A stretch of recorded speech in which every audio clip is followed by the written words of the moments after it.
Muntik ka na lang. Alam mo, kasalanan ko? Ano? Hindi ako pumutpot ng ganon. Ba't kasi hindi ka pumasok? Ha? Eh, lawak na eh. Malay mo ba naman? Yung pumuputpot, wala na sa rule book yun.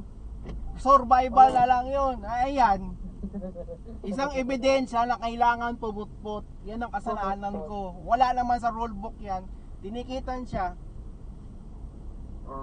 Basta natikitan. Oo.